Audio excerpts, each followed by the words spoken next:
शस्त्र और शास्त्र में क्या फ़र्क है। शस्त्र का अर्थ है हथियार, जैसे तलवार, भाला, धनुष और भी कई ऐसे हथियार हैं जिसे लड़ाई के लिए या किसी को मारने के लिए इस्तेमाल किए जाते हैं। शस्त्र की लड़ाई में बहुत सारे लोग मर मिटते हैं। कुछ लोग अपने दुश्मनों को मारने के लिए शस्त्र उठाते हैं, तो कुछ लोग बुरा काम करने के लिए शस्त्र उठाते हैं, अर्थात हथियार उठाते हैं। हथियार को ही शस्त्र कहते हैं। जब जब मनुष्यों की लड़ाई में शस्त्र का इस्तेमाल हुआ है, अर्थात हथियार का इस्तेमाल हुआ है, तब तब बहुत सारे लोग मर मिटे हैं। शस्त्र की लड़ाई में न तो जीतने वालों को ज़्यादा फायदा है और हारने वालों की तो हानि ही हानि है। शस्त्र उठाने का अर्थ है अपने अहंकार को प्रकट करना, अपने घमंड को दिखाना।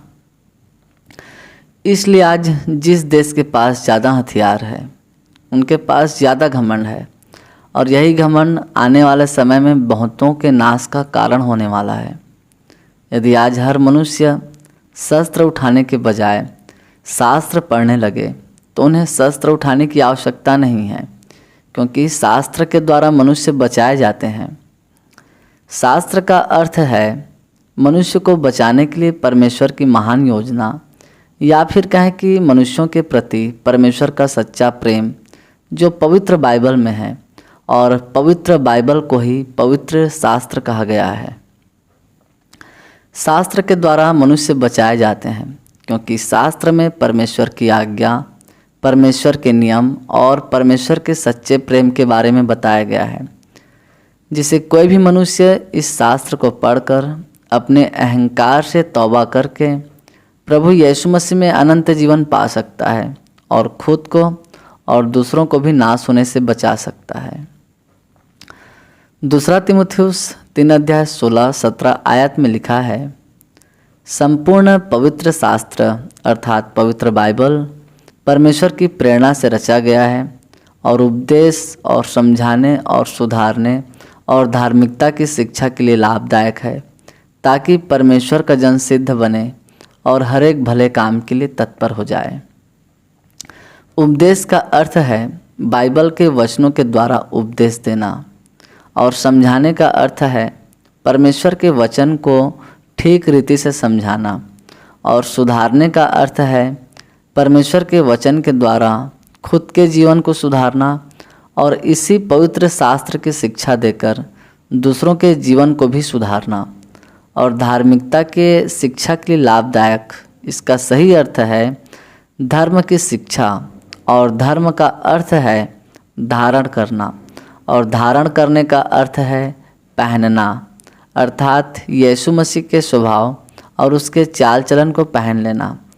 और इसी पवित्र शास्त्र अर्थात बाइबल के वचनों की लोगों को सही शिक्षा देकर, अर्थात यीशु मसीह के जीवन और उसके चाल चलन और उसके स्वभाव की सही शिक्षा देकर लोगों के जीवन को ईश्वर के योग्य बनाना, ताकि परमेश्वर का जन सिद्ध बने और हर एक भले काम के लिए तत्पर हो जाए। अर्थात परमेश्वर के वचन से प्रेम रखने वाले लोगों का जीवन यीशु मसीह की तरह बन जाए और हर एक अच्छे और भले काम करने के लिए सर्वदा तैयार रहे। पौलुस, जिसका नाम पहले शाऊल था, वह बचपन से शास्त्र का अध्ययन किया करता था और परमेश्वर की व्यवस्था से मन से प्रेम रखने वाला व्यक्ति था। परंतु जिस शास्त्र को पौलुस पढ़ता था, उसका अध्ययन करता था, वही शास्त्र यीशु मसीह के जी उठने की गवाही दे रहा था। परंतु पौलुस शास्त्रों के सही अर्थ को ठीक से नहीं समझ पा रहा था, इसलिए वह मसीहों को मारने के लिए शस्त्र उठा लिए, क्योंकि पौलुस को यह लगता था कि यीशु मसीह सिर्फ एक मनुष्य है, परंतु परमेश्वर नहीं। इसलिए पौलुस मसीही लोगों को मारता था, पीटता था, उन्हें सताता था, क्योंकि जो मसीही लोग थे वे यीशु मसीह को न केवल अपना मसीहा मानते थे, परंतु उसे अपना प्रभु मानते थे और अपना परमेश्वर भी मानते थे। और यह बात सच भी है कि यीशु ही परमेश्वर का पुत्र है और हर मनुष्य का उद्धारकर्ता भी है। पौलुस मसीहों के प्रति इतना क्रोधित था कि वह मसीहों को मारने के लिए शस्त्र उठा लिए थे, अर्थात हथियार उठा लिए थे, आज भी बहुत सारे मसीही विरोधी हैं जिनके हृदयों में मसीहों के प्रति क्रोध भरे हुए हैं। आज उनके हृदयों में क्रोध इसलिए भरे हैं क्योंकि उन्हें पवित्र शास्त्र का सही ज्ञान नहीं है। पौलुस जब दमिश्क नगर में मसीहों को मारने के लिए अपने साथियों के साथ जा रहा था तो बीच रास्ते में ही यीशु ने पौलुस को दर्शन दिया और पौलुस से यीशु ने बातें की। यीशु की बातों को सुनकर पौलुस अपने गुनाह से पश्चाताप करने लगा और रोने लगा। पश्चाताप करते समय पौलुस 3 दिन तक अंधा हो गया था।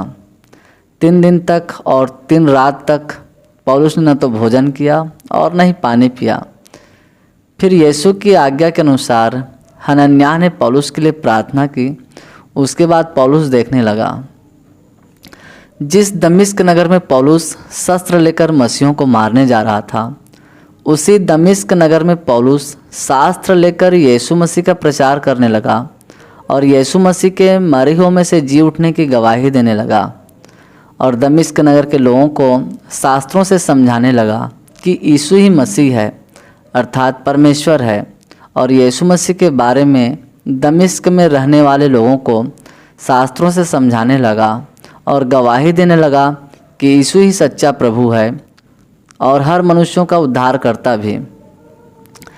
ठीक आज बहुत सारे लोगों को शास्त्र का ज्ञान नहीं है, इसलिए आज बहुत सारे लोगों के हाथों में शास्त्र के जगह शस्त्र है, अर्थात हथियार है, जो छोटी छोटी बातों को लेकर मरने और मारने पर उतारू हो जाते हैं। परंतु यीशु ने कहा है, यदि कोई तेरी एक गाल पर थप्पड़ मारे तो उसे दूसरा भी फेर दे। जब कुछ सैनिक यीशु को पकड़ने के लिए आए तो पतरस अपनी तलवार एक सैनिक पर चला देता है। तब यीशु पतरस को डांटते हुए कहता है कि हे पतरस, अपनी तलवार अपने म्यान में रख, क्योंकि जो तलवार से घात करेंगे वे तलवार से नष्ट किए जाएंगे। यीशु ने कहा है कि बुराई के बदले किसी से बुराई मत करो और न गाली के बदले किसी को गाली दो, पर इसके विपरीत आशीष ही दो, क्योंकि तुम आशीष के वारिस होने के लिए बुलाए गए हो। और ये बातें पवित्र बाइबल में मिलती है, पवित्र शास्त्र में मिलता है।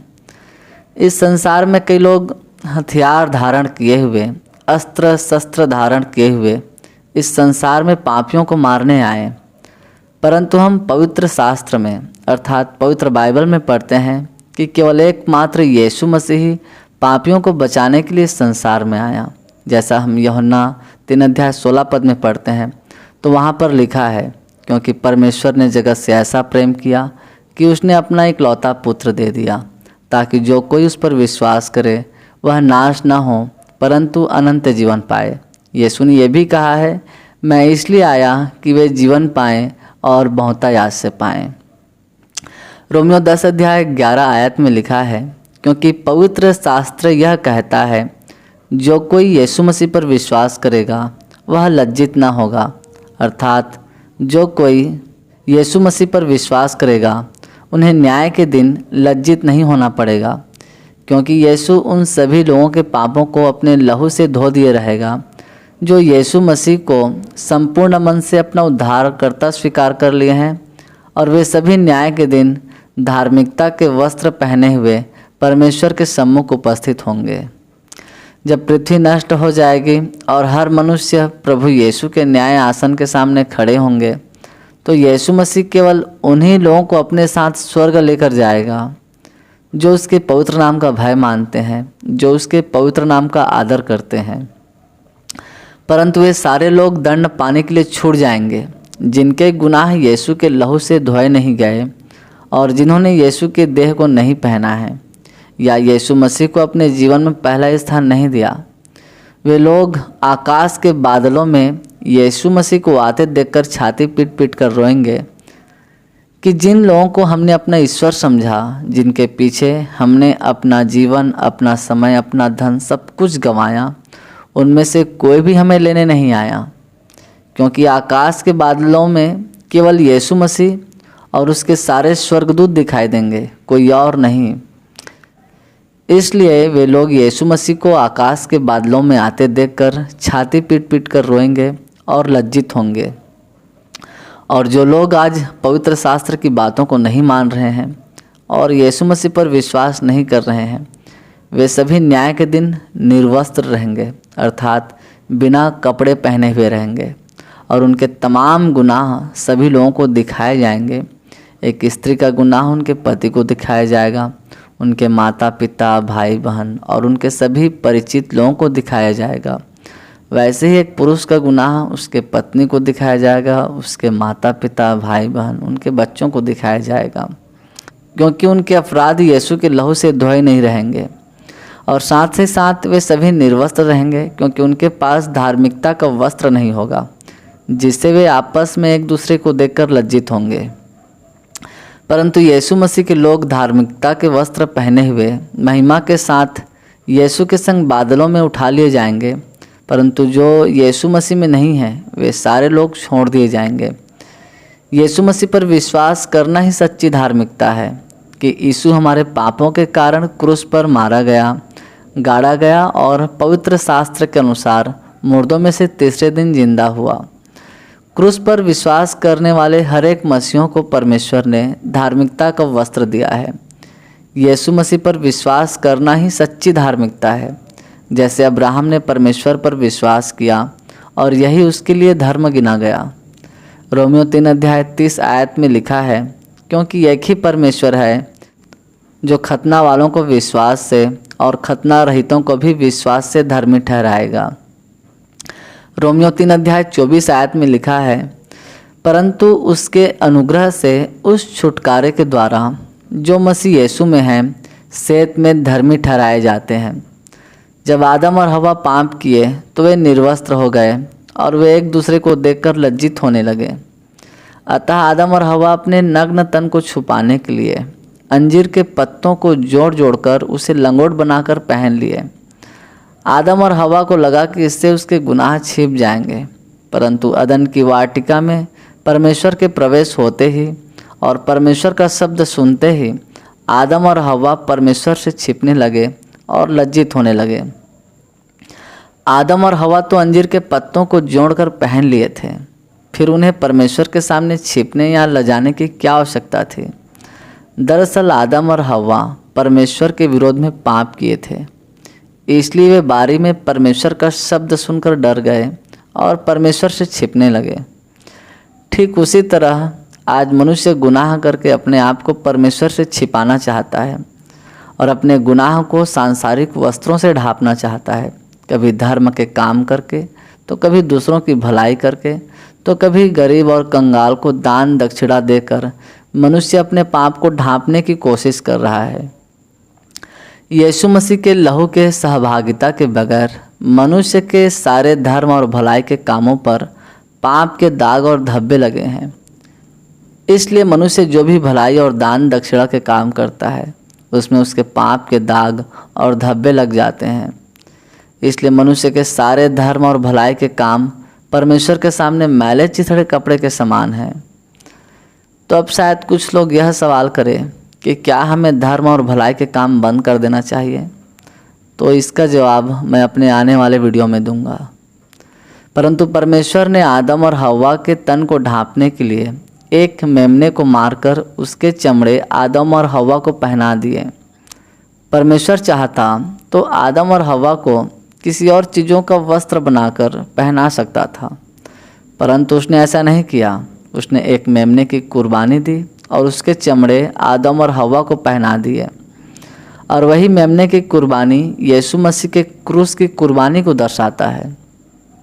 और जितने लोग यीशु मसीह में बपतिस्मा लेते हैं वे यीशु मसीह के देह को पहन लेते हैं, जैसे गलातियों 3:27 में लिखा है, और जिन्होंने बपतिस्मा लिया उन्होंने मसीह की देह को पहन लिया। परंतु जिन लोगों ने मसीह के देह को नहीं पहना है उन लोगों के सारे गुप्त पाप न्याय के दिन प्रकट हो जाएंगे और पूरी दुनिया उनके गुनाहों को देखेगी। इसलिए पवित्र शास्त्र कहता है, जो कोई यीशु मसीह पर विश्वास करेगा वह किसी रीति से लज्जित नहीं होगा। आज भी प्रभु यीशु मसीह दुनिया के हर एक मनुष्य के गुनाह और अपराध को ढांपने के लिए अपने पास बुला रहा है, ताकि उन्हें न्याय के दिन लज्जित न होना पड़े। यीशु ने कहा है, हे सब परिश्रम करने वालों और बोझ से दबे हुए थके मांदे लोगों, मेरे पास आओ, मैं तुम्हें विश्राम दूंगा।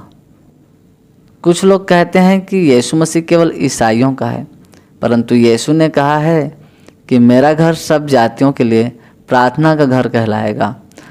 अतः हम इस भ्रम में न रहें कि यीशु मसीह केवल ईसाइयों का है, नहीं तो हम सच्चे प्रभु परमेश्वर को कभी जान नहीं पाएंगे और अनंत जीवन को हमेशा के लिए खो देंगे। यीशु मसीह दुनिया के तमाम लोगों से बेशुमार मोहब्बत करता है, चाहे वो अमीर हो या गरीब, काला हो या गोरा। हम सभी के पापों को अपने ऊपर लाद कर यीशु ने क्रूस पर अपनी जान दी, ताकि हम यीशु मसीह पर विश्वास करके अपने गुनाहों से तौबा करके यीशु मसीह में अनंत जीवन पा सके और यीशु के देह से हमारे तन ढंपा रहे। अन्यथा न्याय के दिन हमारे सारे गुप्त पाप हर मनुष्य के सामने और परमेश्वर के सामने प्रकट हो जाएंगे।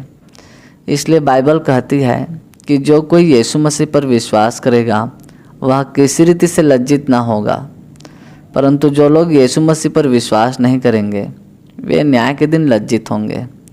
बेशक हमारे गुप्त पापों को कोई नहीं जानता, न हमारे माँ बाप, न हमारे भाई बहन, न हमारे बच्चे, न हमारे पति, न हमारी पत्नी, परंतु महान परमेश्वर तो हमारे एक एक गुप्त पापों को जानता है।